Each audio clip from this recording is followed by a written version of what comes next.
kaibigan, huwag kayong aalis. May pamalit na po ang kambing.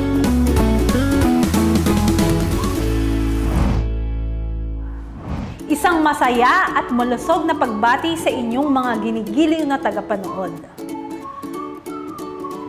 Oo, ika-12 na nating episode to ng ating KKK, Kasarapan at Kabutihan ng Kabute. Okay. Ano nga yun ang kasarapan natin ngayon, Desa?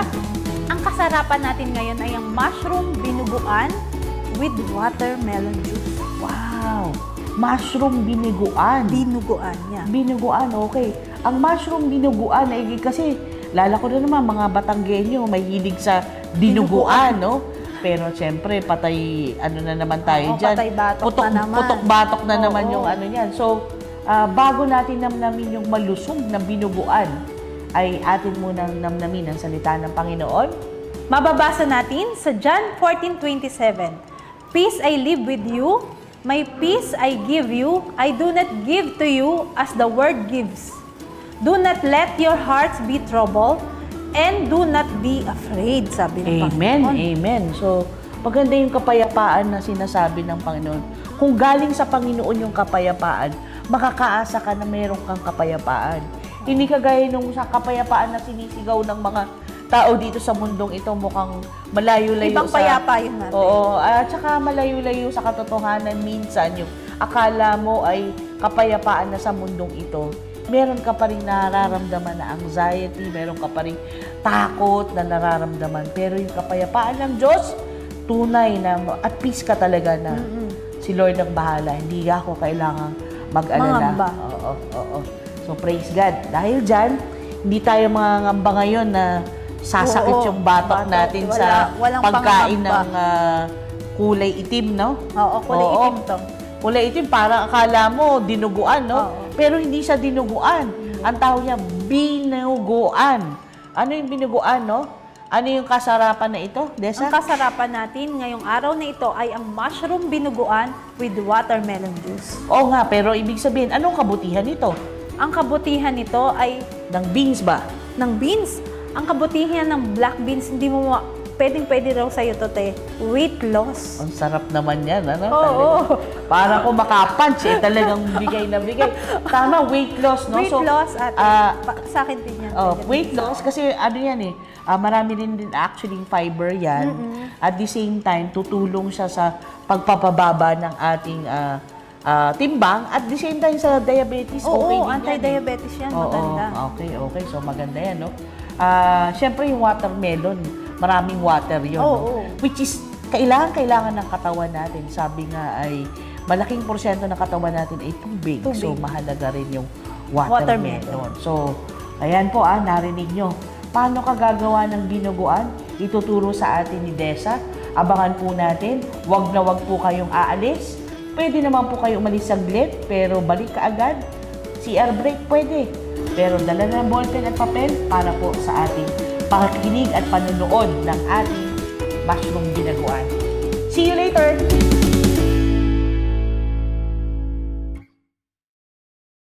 Are you confused about how to structure a resistance training workout? First, order your workouts from large muscle groups to small muscle groups. Then, choose 1 to 3 exercises per muscle group and perform 2 to 4 sets per exercise. Lastly, choose the number of repetitions per set and the amount of rest between sets based on your exercise goal.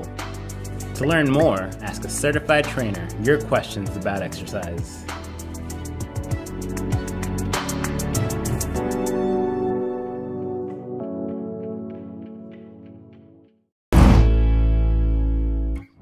Okay, masayang-masayang pagbabalik sa ating mga tagapanood dito sa KKK, Kasarapan At Kabutihan ng Kabute. Ayan. By MRD Mushroom Factory. Yan lang po sa iba. Silang. So, ngayon, tutunghayan naman natin yung tinatawag na binuguan. Binuguan. Mushroom binuguan. Oo. Kasi yan, ano yung ginagaya niya na dish? Binuguan. Dinuguan. So, blood. Blood. blood. Talaga naman daw, Putok-batok. putok-batok yung blood eh. Tapos masarap daw yun talaga. At ano talaga yan, parang creamy na lahat ng nandoon na. Pero, nagaya natin yan, pero walang putok-batok. Wala. Ang gamit natin ay beans. Okay. Ang secret natin So, ay beans. sikreto natin ay beans. So, sige nga, ano ba ang ingredients ng ating mushroom binagoan? Dito tayo sa ating mushroom. Chop na tong mushroom natin. Alright? Ang sunod ay ang black beans natin. Ito. Pero, blend na natin to. Yung pampaitim. Yan yung alternatibo na pampaitim. So, ito yung beans, tapos blend natin. na. Okay. Tapos, sugar. Tapos, tapos, suka. Tapos, soy sauce. Bawang, sibuyas, salt, and pepper. Tapos, yung sili sa huli. Sili. Ayos, ha? Siya yung nakakadagdag ng flavor. Ano ba ang kabutihan nito, no? Talaga yung oras natin, talagang siksik, liglig, no? Opo. Walang tilo. So, ang titingnan natin ngayon yung kahalagahan nitong kabutihan ng beans. O, sige. Ano bang kabutihan ng beans? Yung obvious, protein. Protein na siya. Pero bukod sa protein, alam po ba natin na itong klase ng beans na to, it helps to lower blood pressure. O, yan, ha? Bukod doon sa lower blood blood pressure, no? Pag-lower ng blood pressure. Samantalang yung isa, nagpapahay ng blood pressure. Oo, yung dalawa, nagpapahay ng blood pressure. Ito, nagpapalower. Nagtutulong pa itong mag-manage ng diabetes. Yung blood sugar again, no? So, talagang mahalaga yung mga beans na yan, ano? Tapos yan, tumutulong din na umiwas sa heart disease. Tumutulong siya na makaiwas sa heart disease. Nagpe-prevent ng cancer, tumutulong sa healthy digestion, and sa weight loss. Ang daming magandang benefit ng beans, no? Ang laging iniisip ng iba, pag beans daw, may gout, masakit. Masakit? Oo. Pero, na-discover, sabi nga nung isa rin kilala nating nutritionist na Adventist sila, maglo-lawyer daw ng mga beans. At yung mga beans daw ay walang kinalaman Wala doon. naman talaga siyang kinalaman, kasi kaya lang siya sumasakit yung mga gout mo. Kasi dinadagdagan mo pa siya ng nakakasakit.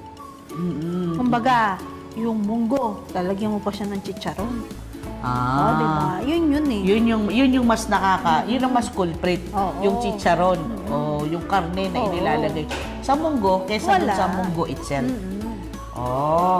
Pero ito, hindi naman munggo. Pero ganun din, ano? Nakakatulong din talaga siya na mabawasan yung mga prevention ng heart disease, ng blood pressure na bababa. So, okay na okay po ang ating beef. So, sige. Tingnan natin, Ate Dessa, paano ba yan lutuin? Okay, ito. Magbawang muna tayo. Basic. Bawang. Gisa lang. Isang bawang, sibuyas. Yan. Okay. Yan. Pagkagisa muna natin yan. Ayos. Anuhin muna natin siya yung flavor niya. Palabasin ang flavor ng bawang at sibuyas. Yan. Bawang at sibuyas. Pagkatapos niyan, lagyan na natin ng mushroom. Gano'ng karaming mushroom? 200 grams po ako. 200 grams. Marami palang nagagawa sa 200 grams na mushroom, no? Pang-pamilya na siya. Ayos, Pang-pamilya. Na sakto ang kain. Oo, saktong kain. Hintay lang natin siya ng konti. Tapos ito na tayo, dadakot tayo dito. After nun ng konti, ano lang natin siya. So, pero ito, ang ibig sabihin, ito yung beans na ginagamit natin. Yan yung black beans. Black beans. Pero, hindi mo siya ilalagay na ganun. Ang ginagawa dito, i-blend mo siya. Be-blender mo siya. Kasi para maging ganito siya. Para na siyang tubig ba? Para na siyang tubig. Yan na yung dugo mo, kunwari. Yan yung dugo. Binuguan. Okay. Yan, nagisa na siya. Bango na. Amoy na yung flavor ng mushroom. Bawang, sibuyas, no? Tapos, lagyan natin na siya ng tubig. Yan. Ayos Lagyan pa natin. Yan. Mainit na tubig yan. Mainit na tubig para mabilis kumulo. Tapos lalagyan na natin itong pampakulay.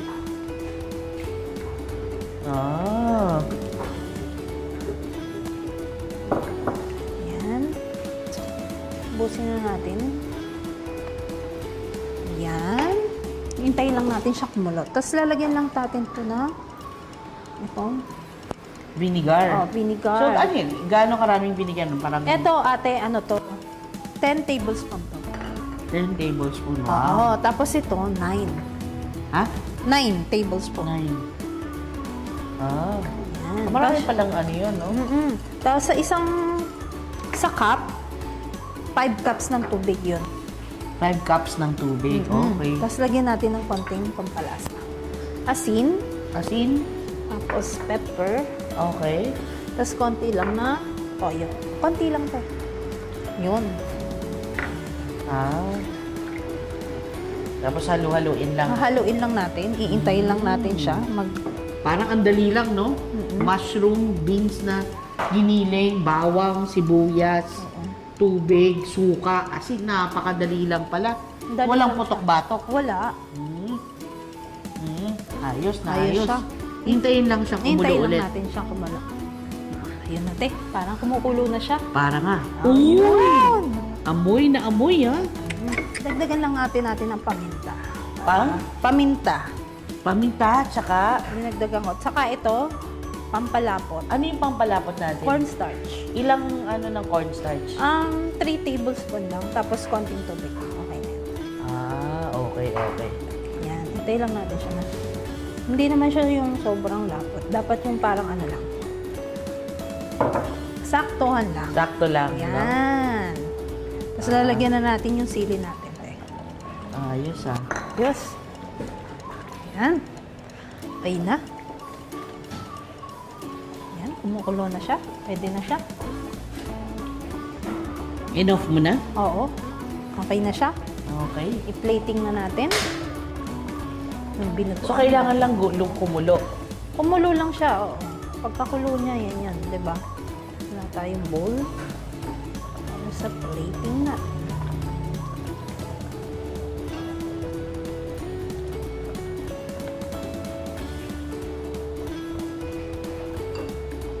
Ito kaya, Injan.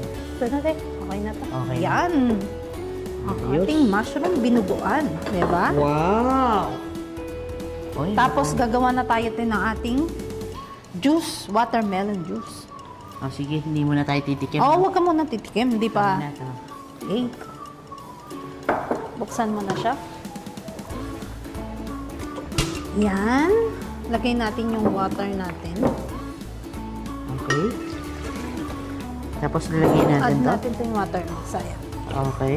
Yan. Tapos lagay mo na yan. Lahat? Oo, lahat. Para masarap. Okay. Malinis naman yung ating kamay. no? Okay. Enough na, te. Kasi baka mahirapan na yung ating Okay. blender.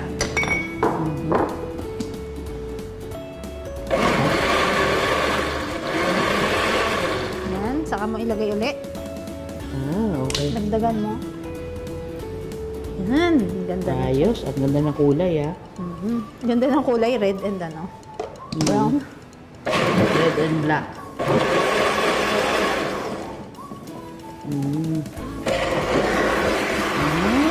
Diba? Ayos na ayos, no? So, Gugutom na sila. ano naman ang kagandahan ng watermelon? Okay. Ano naman ang kagandahan ng watermelon, Desa? Water ito, ate. Fiber. Fiber, tsaka ano yung water mismo, no? Water.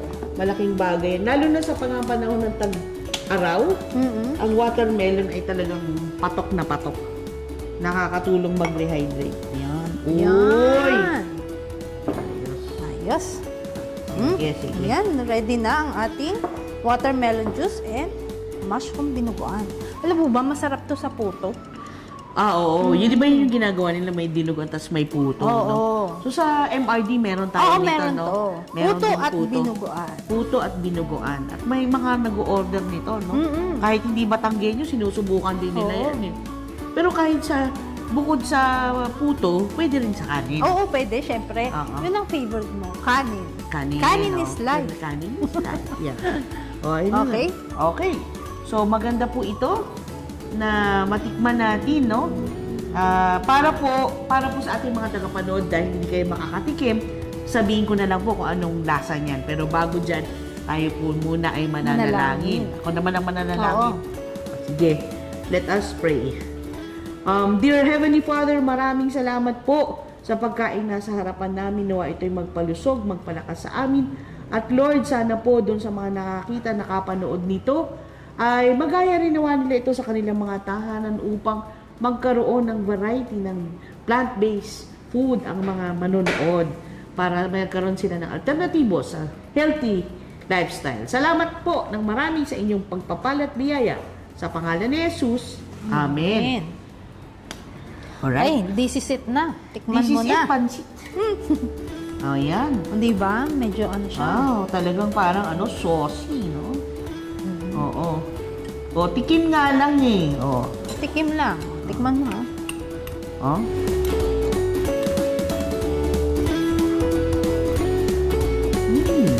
Di ba kasi yung totoong original niyan, asim na may tamis.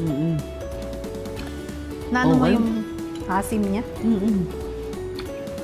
Maramdaman ko, Naramdaman mo? hindi nakakaubong, masarap. Sarap, di ba? Lalo na sa kanin, masarap yan. O kaya sa puto. Kasi minsan... Parang paksiw yung dating kasi may may... Kasi di ba gano'n naman talaga siya? May vinegar at saka asukal. Nagustuhan mo nga, naubos mo yung isang mango. O dito naman tayo sa juice Hindi tayo naglagay ng dyan, ng sugar o honey, gawa ng matamis naman ng watermelon.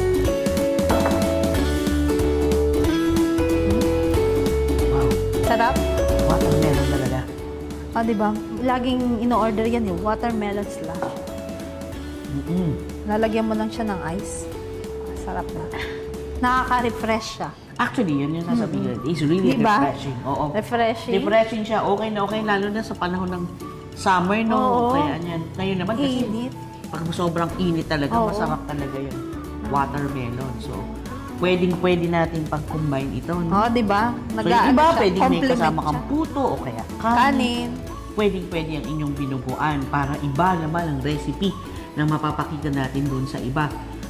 So, maraming salamat po sa panunood at sa pagtakam sa aming kinakain dito sa KKK, Kasarapan At kabutihan ng kabuti. Ayan.